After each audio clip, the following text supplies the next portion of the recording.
घटना ब्रजमंडल में घटी। और ये घटना कैसी भाई? अष्ट सखान में एक सखा हैं श्री कृष्णदास जी। क्या नाम है?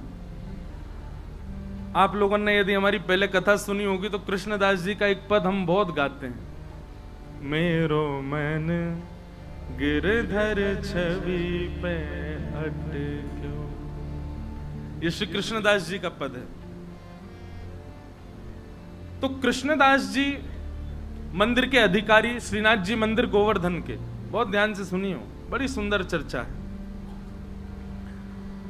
तो कृष्णदास जी गोवर्धन मंदिर के अधिकारी, गिरिराज जी श्रीनाथ जी के अधिकारी। तब श्रीनाथ जी गोवर्धन में विराजते थे, फिर बाद में यहां आ गए उदयपुर के पास।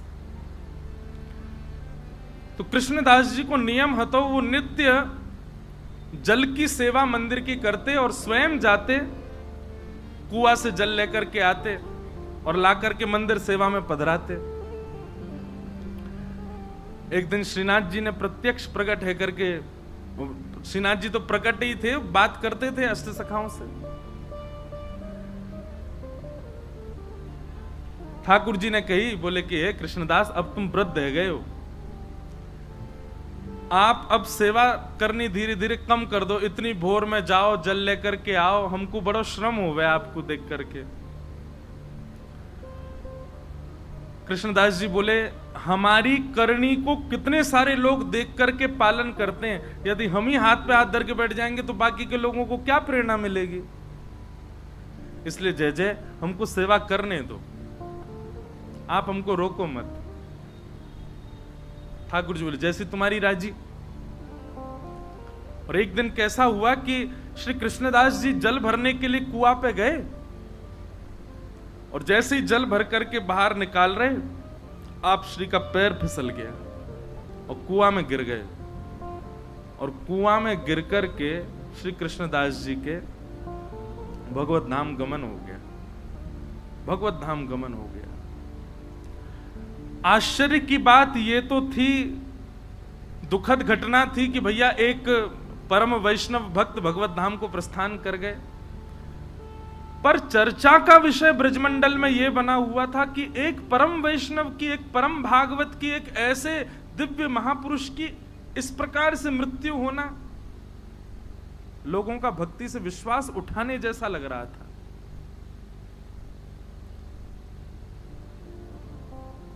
सब जगह ये चर्चा होने लगी। बोले कि क्या फायदा ठाकुर जी का नाम जप करने का, क्या फायदा इतनी सेवा करने का, क्या फायदा इतना भजन करने का।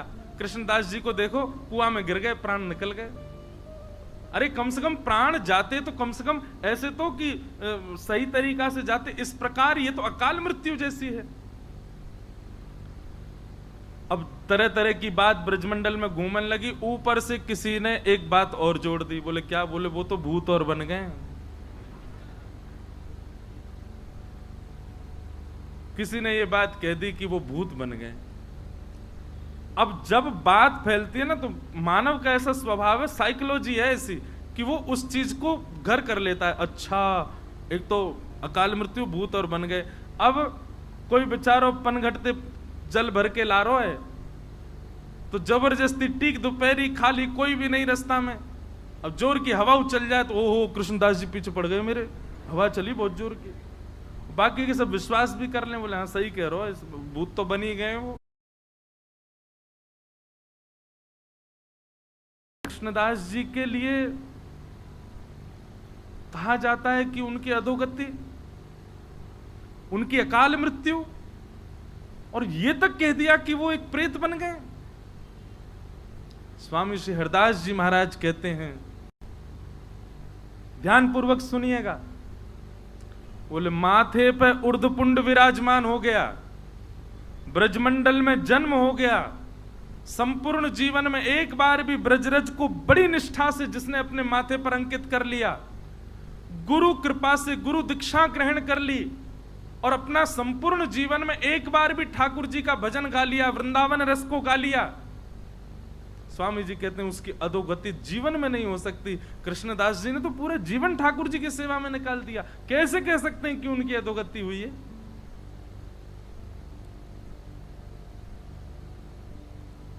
स्वामी जी को बहुत चिंता हुई इस बात को सुनकर के, ये तो गलत है। महाराज जी वर्णन ऐसा है स्वामी जी के रस भावन में कि श्री हितरवंश महाप्रभु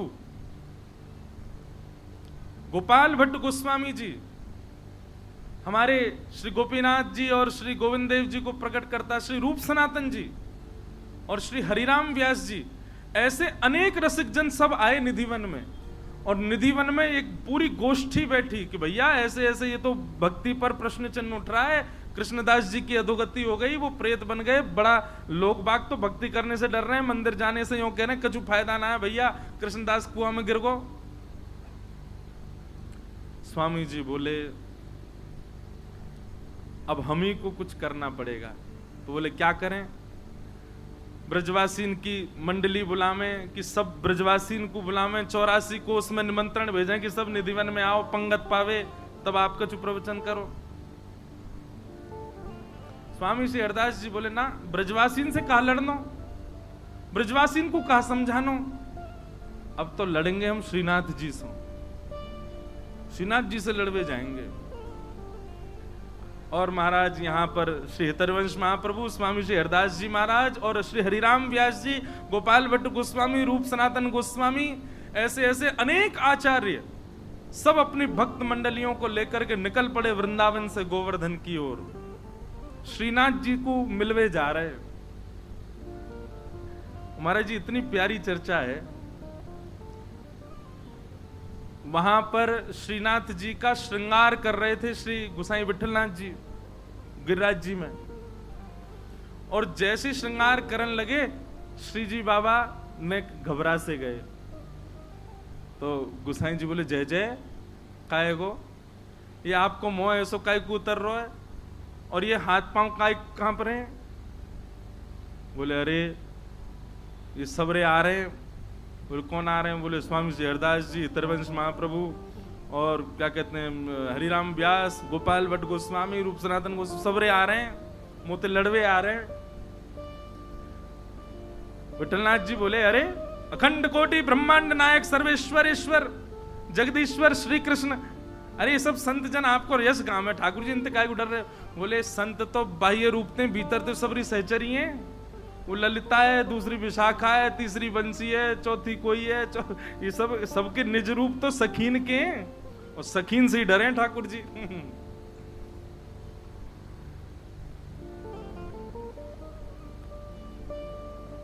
स्वामी श्री हरदास जी महाराज और सब रसिक जन जा रहे हैं, पूरा वृंदावन और जो जो गांव बीच में पड़े सब जगह महाराज स्वागत सत्कार होवे, सब लोग आकर के प्रणाम करें। अब फोन तो थे नहीं, फोटोज तो थे नहीं कि भाई सबन को बस नाम सुने सबन ने स्वामी श्री हरदास जी, नाम सुने सबन ने गोपाल भट्ट गोस्वामी, नाम सुने हरिराम व्यास। अब जो जो गांव ते निकले तो गांव बारे बेचारे हाथ जोड़ खड़े, अब ये ना पता है कौन सा कौन। तो हरिराम वाणी में लिखो महाराज जी, चर्चा में हरिराम व्यास जी आगे आगे जा रहे हैं और आगे आगे जाके बता रहे हैं, सुनो पतरे से होंगे ऐसो, यहाँ नाक ते तिलक लगा रखो, वो स्वामी श्री हरदास जी हैं, श्री बिहारी जी को जिनने प्रकट कियो, और उनके संग आ रहे होंगे, उनको ऐसा तिलक होगा, वो श्री हितरवंश महाप्रभु हैं, और श्री गौड़िया वैष्णव संप्रदाय तिलक गोपाल भट्ट गोस्वामी हैं, वो रूप सनातन गोस्वामी हैं, उनने वो ठाकुर जी प्रकट किए, उनने वो ठाकुर जी प्रकट, श्री हरिराम व्यास जी सबन को परिचय दें। तो जब सब रसिक जन आवे तो सब ब्रजवासी भोले बारे सबन को प्रणाम करें। और फिर एक के बोले कि हमने तो सुनी एक हरिराम व्यास भी आए हो, वो कहाँ है? हरिराम व्यास जी तो परिचय देते, तो फिर स्वामी जी परिचय देते, आपके बगल में जो खड़े हैं जुगल किशोर को जिनने प्रकट किया, ये हरिराम व्यास है।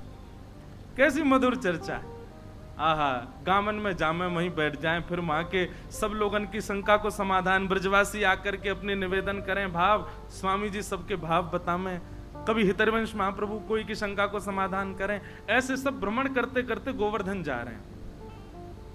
उद्देश्य क्या था कि लोगों के चित्त में भक्ति के प्रति भय उत्पन्न हो गया है, वो भय निवृत्त होना चाहिए। आचार्य चरण अपने अपने ठाकुरन को छोड़ करके सेवा में निकल पड़े। राधा कुंड पहुंचे, और जैसे ही राधा कुंड पहुंचे, श्रीनाथ जी को श्रृंगार चल रहा है, विठलनाथ जी श्रृंगार कर रहे हैं। सुंदर शीश पर पाग आदि पहना करके, सुंदर तिलक भाल आदि सब करके, कानन में कुंडल, अब जामा पहना रहे श्रीजी बाबा को। एक हाथ में ही जामा पहनो, इतने में ही ठाकुर जी बोले विठलनाथ जी मैं पहन लूंगा, खुद ही तुम जाओ, उनको सबन को स्वागत करो। ये ज्यादा नाराज है कि मोते नहीं कहीं लड़ लें सबरे, इनको जाके वहीं से राधा कुंड में सबन को बढ़िया स्वागत करो। तो श्री विठलनाथ जी बोले जय जय अभी लगे, नेक देर लगेगी, मैं पहना दूं। बोले ना मैं पहन लूंगा, खुद ही तुम जाओ। सबरी सहचरी आई है, सबन से मिलके आओ और बात देखियो वहीं निपट जाए। यहां तो सबरे भक्ति भाव में भर के आए करें। श्री विठलनाथ जी अपने सब वैष्णवों के साथ में राधा कुंड गए। महाराज जी मैं तो सुनते सुनते कहते कहते वह रूप को चिंतन कर रहा हूं।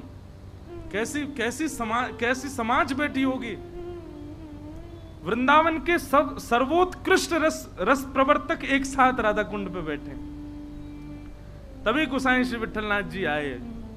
आहा, गोवर्धन नाथ की जय, गिरिराज धरण की जय, शाम सो जय जयकार है लगी। गोसाई जी ने जाकर के सब रसिकन को प्रणाम कियो, स्वामी श्री हरदास जी को वंदन कियो। स्वामी जी बोले आओ गोसाई जी, आधी जामा पहना के आयो लाल जी को, पूरी नहीं पहना के आए, ऐसी कहां जल्दी।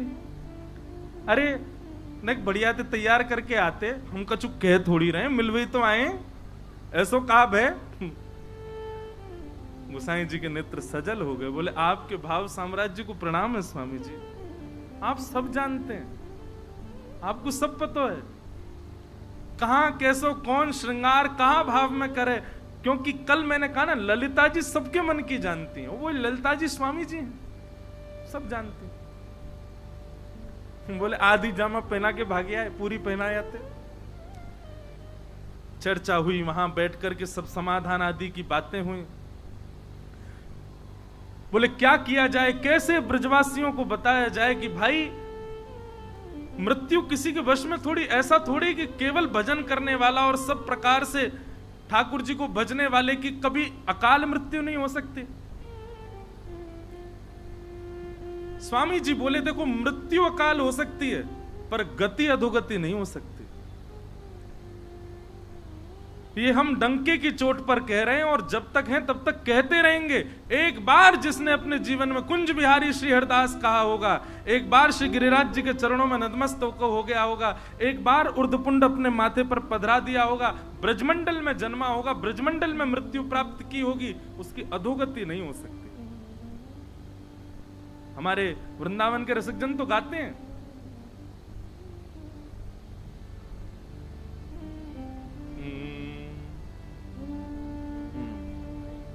भाग्य बड़ो वृंदावन पायो, भाग्य बड़ो वृंदावन पायो। अरे वाह, ब्रज में प्राण त्याग वाले की अधोगति ऐसा क्या?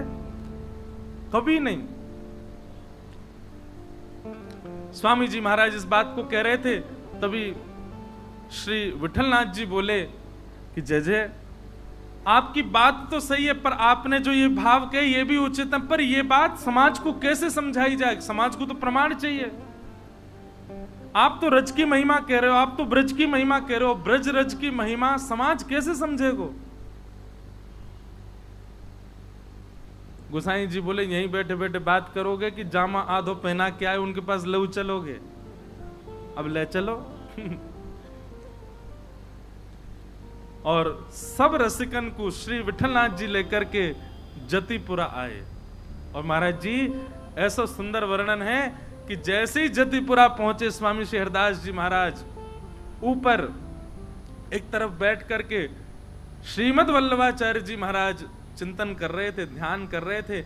आपको जैसी पता चली कि स्वामी श्री हरदास जी महाराज और रसिक त्रिवेणी और ऐसे आचार्य पधारे हैं, गोपाल भट्ट गोस्वामी आए हैं, रूप सनातन गोस्वामी आए हैं, इतने बड़े बड़े आचार्य आए हैं, आप श्री तुरंत दौड़ करके नीचे आए और आकर के स्वामी जी को अपने हृदय से लगाए हो। स्वामी श्री हरदास जी को हृदय से अच्छा, श्रीमद् वल्लभाचार्य जी कौन है? ये यशोदा जी के रूप है, ये यशोदा जी के भाव है। यशोदा जी ललिता जी को हृदय से लगा रही हैं। जब भी लाल जी कुंज में जामे तो श्रीदामा और ललिता दोनों को समझामे, यशोदा जी लाला को ध्यान रखियो कहीं भाज नहीं जाए तित को। आज श्री ललिता जी आई हैं हरिदास जी के रूप में और श्रीमद वल्लभाचार्य जी ने हृदय से लगाया ऐसे। अच्छा, सबके नेत्र सजल है रहे हैं या दृश्य को देख के, सबको अपने हृदय से लगा रहे हैं श्री वल्लभाचार्य जी महाराज, और सबको बोले आओ अपने प्राणेश के दर्शन आपको करावें, अपने प्राण प्रियतम के आपको दर्शन करावें, चलो। और सब रसिकन को लेकर के श्रीनाथ जी के मंदिर में पहुंचे महाराज। अब देखो अनेक भाव है, श्री जी बाबा के नेत्र नीचे क्यों हैं? मूल भाव तो महाराज जी कि श्री जी को दर्शन कर रहे हैं, गिरिराज पर्वत धारण किया, श्री जी सामने खड़ी हैं तो श्री जी को दर्शन कर रहे हैं। अब या को कोई अन्यथा सांप्रदायिक बात मत ले लियो, पर ऐसा वर्णन करें कि ठाकुर जी बार बार नजर उठा के देख रहे हैं, आ रही हैं सबरी, आ रही हैं सबरी, आगे लड़ंगी मोते कि तुमने अपने भक्त की ऐसी गति करवा दी और ऐसा हल्ला मचवा दियो पूरे पे। तो जैसे ही स्वामी जी सामने आए ठाकुर जी ने अपने नेत्र नीचे कर लिए। ऐसा भाव बता मैं कि श्री स्वामी जी को देख करके नेत्र नीचे कर लिए, और स्वामी जी नीचे से देख रहे हैं ठाकुर जी को, ऐसे देख रहे हैं। नीचे कहां देख रहे हो, ऊपर देखो। बड़ी मधुर बात। आहा, सबने दर्शन किए। त्रिभंग लली हमारे श्री गोवर्धन नाथ जी, हमारे गिरधर लाल जी, ऐसी छटा को दर्शन करके सब बलैयां ले रहे हैं। अरे महाराज सब भूल गए कि हम का चर्चा के लिए बैठे। निकुंज नायक श्री गोवर्धन नाथ जी के दर्शन करके सब रसिक जन मोहित हो गए और बार बार कह रहे हैं, अरे विठल नाथ जी, हे श्री वल्लभाचार्य जी, आपके भाग्य की कही ना जाए। कैसे ठाकुर जी प्रकट किए, कैसे लाल जी आपके यहाँ विराज रहे हैं, कैसा सुंदर रूप है, कैसे सुंदर हाथ है, कैसे सुंदर मुख है, कैसी सुंदर ग्रीवा, सब रूप को वर्णन वहीं बैठे बैठे पद गा दिए सब रसिकन ने श्री गोवर्धन नाथ जी के रूप पर। अब जिस चर्चा के लिए सब एकत्रित हुए थे वो चर्चा फिर प्रकट हुई। बोले क्या करें, पूरे ब्रजवासियों में डर बैठ गया, और ये तो बहुत गलत बात है कि ऐसे भजनानंदी के बारे में ऐसी अनर्गल बातें कही जा रही, भूत बन गए। बताओ, भजनानंदी कोई भूत बन सकता है? जिसने अपने जीवन भर तिलक लगाया हो, जिसने जीवन भर कंठी पहनी हो, जीवन भर नाम जप किया, जीवन भर सेवा, वो भूत कैसे बन सकता है? सब लोग ढूंढने लगे स्वामी जी कहां हैं, तो देखा स्वामी जी बिल्कुल श्री जी बाबा के सामने बैठे हैं और अपलक नेत्रों से निहार रहे हैं। पितरवंश महाप्रभु गए, बोले स्वामी जी चर्चा है रही है, आज्ञा करो।